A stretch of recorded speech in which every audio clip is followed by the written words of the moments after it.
দর্শক, ভারতের অভিনেতা দুলকার সালমানের কুরুপ সিনেমার একটি দৃশ্যের কথা কি মনে আছে? যেখানে সরকারি বাহিনীতে ঢুকে দুলকার সালমান চুরি করে বাহিনীর অস্ত্র বিক্রি করে দিতেন সিন্ডিকেটের কাছে। ঠিক সিনেমার মতোই অবাক করা একটি ঘটনা বাস্তবে ঘটেছে চট্টগ্রামে। পুলিশে চাকরি করে সরকারি অস্ত্র পেশাদার অস্ত্র কারবারিদের কাছে বিক্রির অভিযোগে ধরা পড়েছেন এক কনস্টেবল। তাকে ধরার পর বেরিয়ে এসেছে সরকারি অস্ত্র বাইরে বিক্রির এক ভয়ঙ্কর তথ্য। মিলেছে সিন্ডিকেটের সন্ধান। সেই চক্রের খোঁজ মিলেছে সাম্প্রতিক এক হত্যা ও একটি অস্ত্রের রহস্য খুঁজতে গিয়ে। গেল ৩ মার্চ চট্টগ্রামের সাতকানিয়ার ছনখোলা এলাকায় প্রতিপক্ষের পিটুনিতে নিহত হন জামায়াত কর্মী নেজামুদ্দিন ও সালেক। পরে তাদের মরদেহের পাশে একটি অস্ত্র পাওয়া যায়। স্থানীয়দের দাবি, মৃত্যুর আগে এই অস্ত্র এই পিস্তল থেকে গুলিবর্ষণ করা হয়েছে। পরে জেলা পুলিশ সুপারও এক ব্রিফিংয়ে জানান, এই অস্ত্রটি মূলত গেল বছরের ৫ আগস্ট সিএমপির কোতোয়ালি থানা থেকে লুট করা। সেই অস্ত্র কিভাবে সাতকানিয়ায় গেল, তার অনুসন্ধানে নামে পুলিশ। এতেই বেরিয়ে আসে পিলে চমকানোর মতো তথ্য। উঠে আসে সাতকানিয়ার বাসিন্দা পুলিশ কনস্টেবল রিয়াদের নাম। রিয়াদকে হেফাজতে নেওয়ার পর বেরিয়ে আসে সাতকানিয়ায় অস্ত্র ব্যবসায় জড়িত আছে একটি বড় সিন্ডিকেট। বেশ কিছু অস্ত্র ব্যবসায়ী, রাজনৈতিক নেতা, সন্ত্রাসী সহ জড়িত অনেক নাম পায় পুলিশ। তার মধ্যে গেল ১৯ মার্চ কাঞ্চনা থেকে স্থানীয় সন্ত্রাসী ফরহাদ হোসেন ও ইসহাককে গ্রেপ্তার করা হয়। তাদের দেয়া তথ্যের ভিত্তিতে নগরীর পতেঙ্গার কাঠগড় থেকে গ্রেপ্তার করা হয় আব্দুল গনি নামে আরও একজনকে। তার কাছ থেকে উদ্ধার হয় টরাস পিস্তল ও ৭টি গুলি। পরে বাকুলিয়ার অভিযান চালিয়ে গ্রেপ্তার করা হয় আবু বক্কর ও মোস্তাফিজুর রহমান ওরফে গুরুজকে। পুলিশের তথ্যে জানা গেছে, গনির কাছে যে টরাস পিস্তলটি উদ্ধার করা হয় সেটি লোহাগড়া থানা থেকে লুট হওয়া। ৫ আগস্ট লোহাগড়া থানায় হামলা করে এই অস্ত্রটি লুট করা হয়।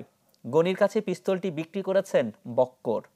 বক্কর চুনতি এলাকার এক লোকের কাছ থেকে অস্ত্রটি সংগ্রহ করে।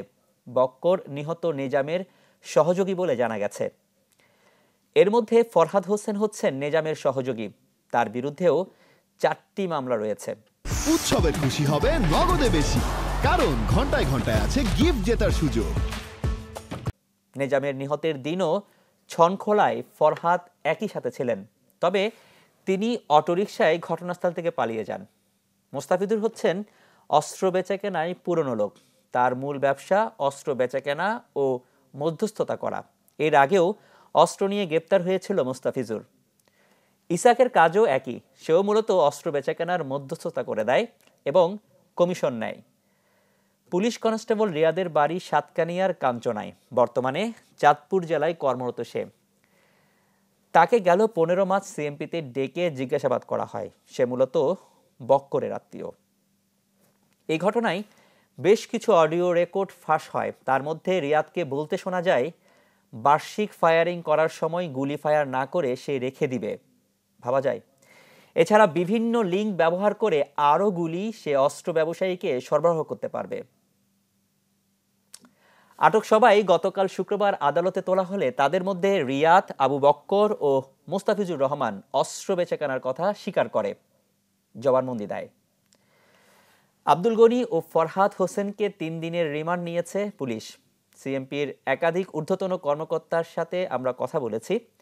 তারা এসব তথ্য নিশ্চিত করলেও এখনই পুরো বিষয়টি নিয়ে আনুষ্ঠানিক কথা বলতে রাজি নন। উল্লেখ করার বিষয় হচ্ছে, চট্টগ্রামে ৮টি থানা থেকে ৫ আগস্ট লুট হয় ৮১৩টি অস্ত্র ও ৪৪,৩২৪টি গুলি, যার বড় অংশই এখনও উদ্ধার করা সম্ভব হয়নি। শঙ্কার বিষয়, এসব অস্ত্র আর গুলির একটি অংশ অপরাধীদের হাতে যে চলে গেছে তার বড় উদাহরণ কনস্টেবল রিয়াদ সহ ধরা পড়া চক্রটি। পুলিশের ধারণা, লুট করা অস্ত্রের একটি অংশ ঢুকেছে সাতকানিয়ায়। দর্শক, গেল বছরের শেষ দিকে আমরা একাধিক প্রতিবেদনে উল্লেখ করেছিলাম, থানা থেকে লুট হওয়া অস্ত্র কাদের হাতে গেছে তা খুঁজে বের করা জরুরি। অপরাধ বিশ্লেষকদেরও তারা আশঙ্কা করেছিলেন এসব অস্ত্র অপরাধীদের হাতে যেতে পারে। গেলে তা আইন শৃঙ্খলা বাহিনীর বা আইন শৃঙ্খলা যে পরিস্থিতি অবনতি ঘটাতে সহায়ক হবে। শেষ পর্যন্ত সেটাই হয়েছে।